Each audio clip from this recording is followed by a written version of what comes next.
tão triste ao caminhar pela cidade, ver de perto a realidade que atravessa essa nação.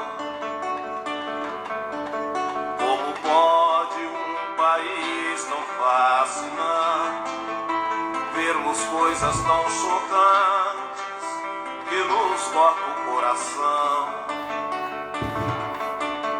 Um menino que devia estar na escola, estudar, brincar de bola e jamais ser esquecido,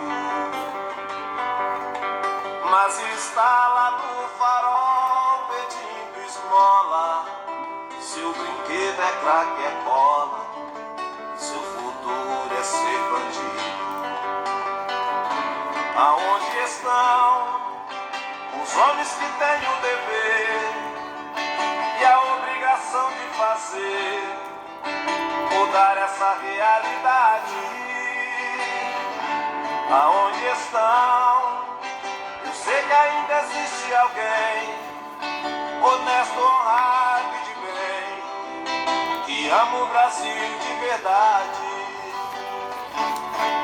Vem a noite, outra vez começa o drama, a calçada vira cama, o jornal é o cobertor. Como pode um país que é tão rico vermos coisas desse tipo que nos causa tanta dor? Na verdade são tratados como bichos, como feras, como lixo, o descaso dos humanos. É o retrato da miséria e da pobreza, o que assusta é a frieza, o descaso e do abandono. Aonde estão os homens que têm o dever e a obrigação de fazer mudar essa realidade? Aonde estão? Eu sei que ainda existe alguém honesto, honrado e de bem, que ama o Brasil de verdade. Aonde estão os homens que têm o dever e a obrigação de fazer mudar essa realidade? Aonde estão? Eu sei que ainda existe alguém honesto, honrado e de bem, que ama o Brasil de verdade.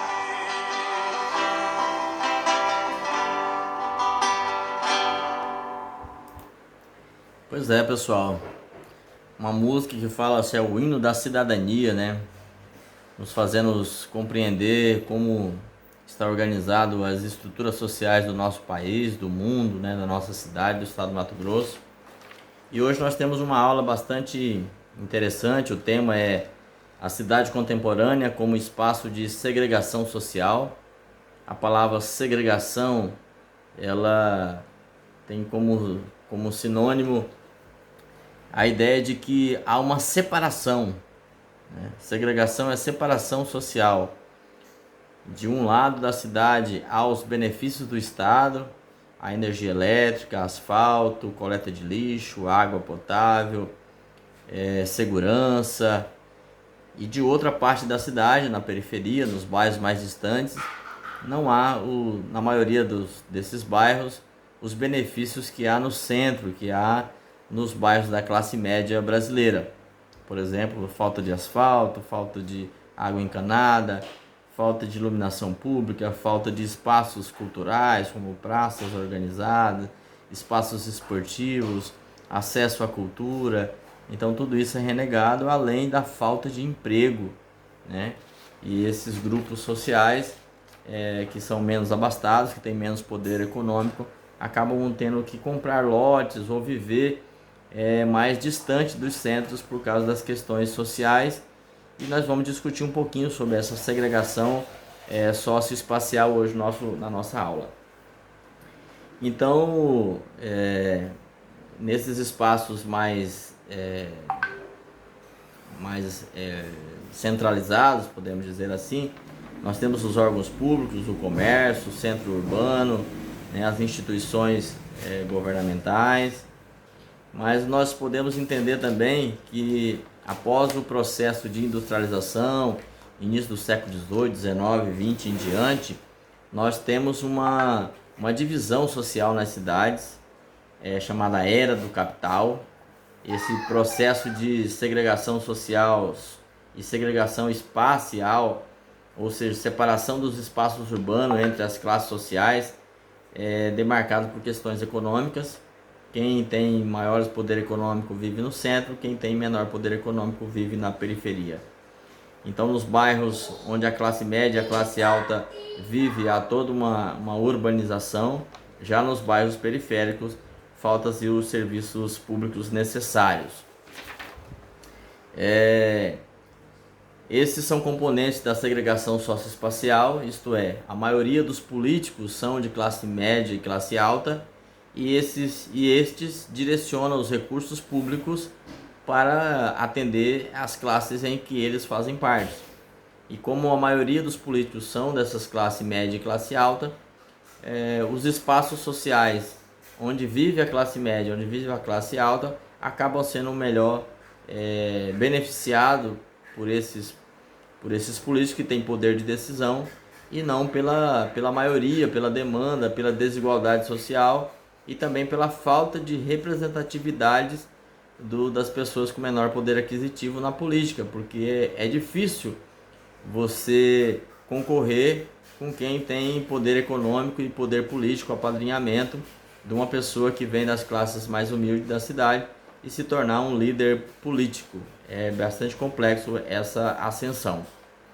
Pois bem, é claro que também ocorre investimento nas áreas periféricas, mas a quantidade de recursos nas áreas da elite, classe média, com certeza é perceptível a olho nu de que se investe muito mais nesses espaços sociais do que na periferia das cidades.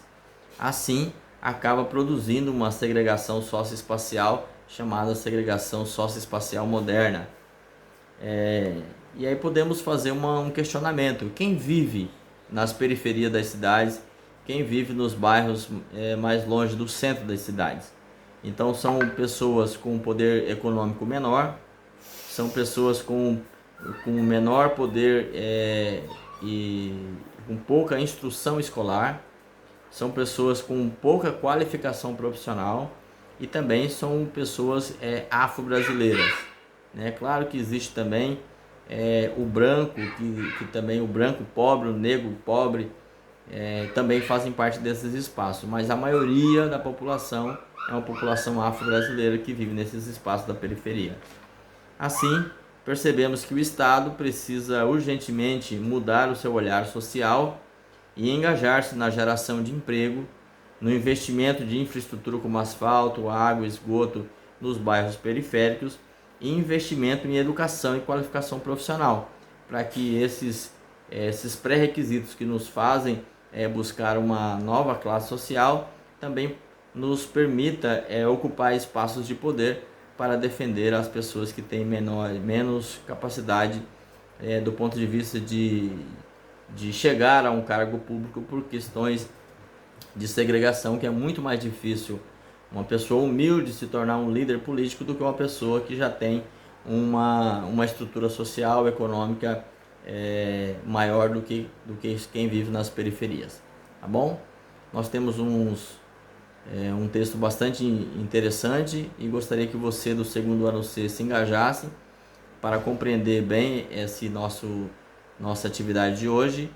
Bons estudos e Deus abençoe a todos.